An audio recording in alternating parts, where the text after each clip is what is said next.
So this is the Hypervolt Home Free EV charger, and I've had this charger installed for just over 2 years. In today's video, I wanted to give you a real-world review of what it's been like to live with over those last 2 years. Has it been reliable, and have I had any problems? Have I needed to contact customer support? And what the app and the software has been like to use? And ultimately, would I recommend it? Firstly, the cover has fared well in the UV light, with no fading noticeable.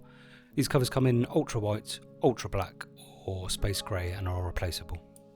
The tethered cable has held up well to the constant winding. These come in 5, 7.5 and 10 metre lengths and a handy cable holster. I've not had any failures of the LEDs on the Hypervolt, and they've certainly stood the test of the British weather. Hypervolt are synonymous for their LED displays. You've got various modes that you can choose within the app. You can also set the LED brightness down to completely off. In my experience, the app has been seamless, no problems at all there. It's very intuitive, and the integration with Octopus Energy Intelligent Go was seamless and easy. So there's lots of customizable settings in the back end of the app, and there's analytics you can geek out to your heart's content.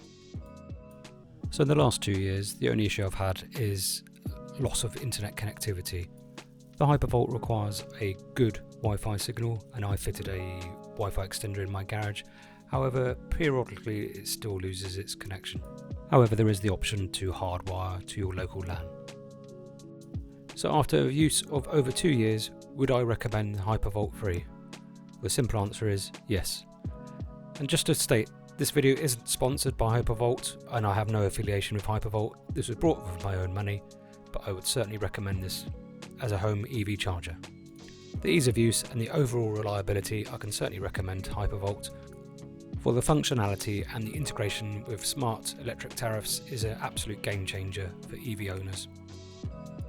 So if you did find this video helpful, then please feel free to subscribe to the channel and toggle that notification bell to be advised of when new videos are uploaded. And also, if you do like this sort of content, then you might like this content over here. So I might see you over there. Until next time, catch you later.